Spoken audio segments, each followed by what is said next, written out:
state molto presenti in ogni chiesa.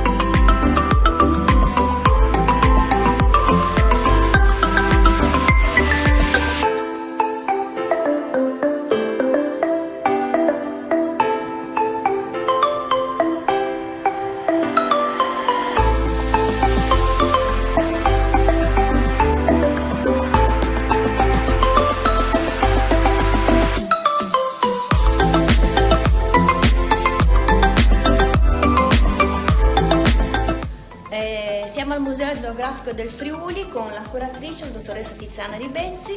A lei questa domanda importante: che cosa rappresenta questo museo e qual è la sua eredità?